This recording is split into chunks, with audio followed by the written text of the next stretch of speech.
আউযু বিল্লাহি মিনাশ শাইতানির রাজীম। বিসমিল্লাহির রহমানির রহিম।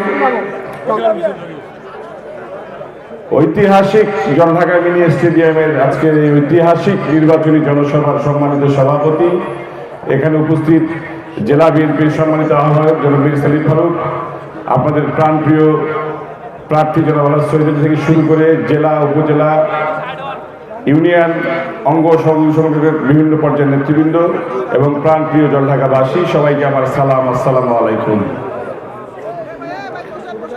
আসলে আমার খুব ভালো লাগতেছে যে বড় ভিটার কোনো লোক এখানে আসে নাই, ডিমলা থেকেও আসে নাই, কচুকাটা থেকেও আসে নাই। জলঢাকার লোক দিয়েই যে স্টেডিয়াম ভর্তি করা যায়, বাংলাদেশ জাতীয়তাবাদী দল বিএনপি নীলফামারী 3-এর আমার নেতা কর্মীরা সেটা পূরণ করে দিয়েছে। সকালবেলা আমি ঘুমাইছিলাম, আপনারা জানেন যে আমাদের ওই পাশে বিন্যাকড়ি হইল আমাদের গ্রামের বাড়ি, ওই পাশে অন্য উপজেলা। তো একটু পরপর দেখি মিছিল আসতেই আছে, আসতেই আছে, আসতেই আছে। তো এই মিছিলগুলো কোন জায়গা থেকে আসে? তাহলে নিশ্চয়ই জল ঢাকার লোক না।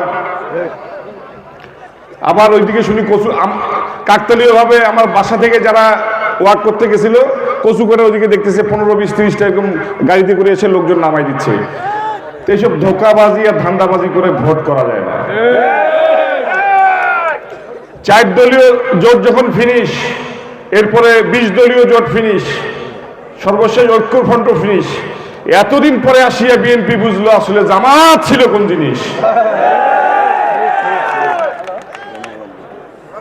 নিজের শরীরে লতায় পাতায় তারা খেয়ে হৃষ্টপুষ্ট হয়ে এখন আরামে সবল মারতে চায়, কিন্তু লাভ নাই। আমাদের কোনো অস্ত্র নাই আপনাদের মতো, আমাদের কোনো হাতিয়ার নাই। আমাদের হাতিয়ার হচ্ছে জনগণের ব্যালট, যেটা 12 তারিখে জনগণ দেখাই দিবে। এমার মতন ফির নিয়েই শুনিয়ার নাই কারণ, এমার মতন নিয়েই শুনি নাই কেন জানেন? কালকে আমি অফিসে বসে আছি, আমাদের বাড়ির পিছনে 9টার সময় মহিলা ঢুকছে, টাকা দিতেছে 200 কোটি কোরআন শরীফের উপর থুইয়া। এখন 9টা থেকে বের হইতে পারে না, বাধ্য হয়ে 11টার সময় আমি গেলাম, যে দেখি 3টা মহিলা ঢুকে আছে টেবিলের নিচে। মানবিক কারণে থানায় বলার পর তাদেরকে ছাড়ি দিয়ে আসলাম। এরা এত মানে কি বলবো, বেহায়া, বেশরম, বেলাজ। এরা রাত্রেবেলা একজনকে মেডিকেলে ভর্তি করে বলছে চেয়ারম্যান সাহেব ছিল, মুখে বলে লাথি মারছে। আরে আমার কাছে তো ভিডিও আছে, আজকে সেটা দিছি তো।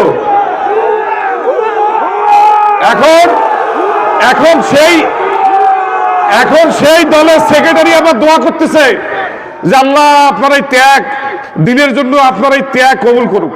আর ওই লোকের সাথে দেখাই আমার হয় নাই, ও দিনের জন্য ত্যাগটা কিভাবে করলো? তাহলে এরকম ভণ্ড প্রতারকদের হাত থেকে যদি আগামীর জলঢাকা বিনির্মাণ করতে চান, আপনারা যাওয়ার সময় কোনো ফাঁদে পড়বেন না। আপনাদেরকে উস্কানি দেওয়ার চেষ্টা করবে। এত বড় একটা জনসভা হয়েছে, ওদের কিন্তু মাথা খসখস করা শুরু করে দিচ্ছে। আপনাদের সাথে পায়ে পা দিয়ে ঝগড়া করার চেষ্টা করবে, কোনো ফাঁদে পা দিবেন না। আর পাড়ায় পাড়ায় দুর্গ করে তুলবেন কালকে সকাল থেকে। কোনো বহিরাগত ঢুকতে পারবে না, কোনো বোরকাওয়ালি ঢুকতে পারবে না, কোনো পরিচিত লোক ঢুকতে পারবে না। ধর্ম নিয়ে তারা আসলেই ব্যবসা করে, কোরআন শরীফের উপরে ছুঁয়ে টাকা দেয়। এবং গতকালকে সেটা ক্ষমা করে দেখলাম এরা কত বড় বেঈমান।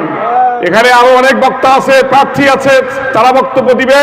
আমি আপনাদের কাছে অনুরোধ, এই নির্বাচনী প্রচারণা করার সময় যদি আমাদের এই নির্বাচনী টিমের আমার আব্বার কারো কথায়, কারো আচরণে আপনারা কষ্ট হয়ে থাকেন, সেজন্য আল্লাহর রাস্তায় আপনারা আমাদেরকে মাফ করে দিবেন। আমি 2 হাত তুলে ক্ষমা প্রার্থনা করছি সেই জন্য।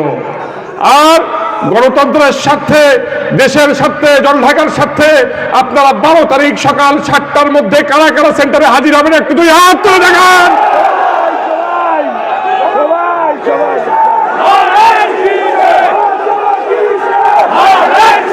আমরা কোনো প্রচারণায় পড়বো না, আমরা কোনো ফাঁদে পা দিব না।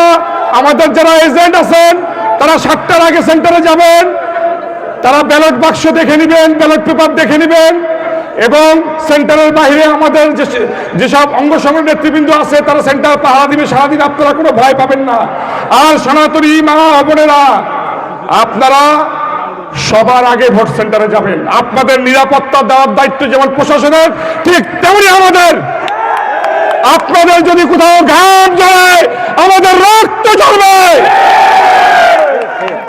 পরিশেষে আজকের এই জনসভা সফল করার জন্য যারা অক্লান্ত পরিশ্রম করেছেন, আমার ওয়ার্ড ইউনিয়নের নেতৃবৃন্দ, অঙ্গ সংগঠনের নেতৃবৃন্দ, পৌরসভার সাবেক মেয়র, উপজেলার সাবেক সাধারণ সম্পাদক থেকে শুরু করে প্রত্যেকটি নেতাকর্মী যারা এই স্টেডিয়াম মাঠকে জনসমুদ্রে পরিণত করেছেন, তাদের কাছে আমি কৃতজ্ঞ চিত্তে তাদেরকে আমি ধন্যবাদ জানাই। আপনাদের এই ত্যাগ জনঢাকা বিএনপি কোনোদিন ভুলবে না, ভুলবে না, ভুলবে না। ইনশাআল্লাহ আমরা আগামী 12 তারিখ বিজয়ের মালা পরে ঘরে ফিরবো। সবাইকে ধন্যবাদ জানিয়ে সবার সুস্বাস্থ্য কামনা করে আমার বক্তব্য এখানে শেষ করছি। ধন্যবাদ সবাইকে। বাংলাদেশ জিন্দাবাদ, বাংলাদেশ জাতীয়তাবাদী দল জিন্দাবাদ। ভোট দেব কিসে? ভোট দেব কিসে? ভোট দেব কিসে? ধন্যবাদ।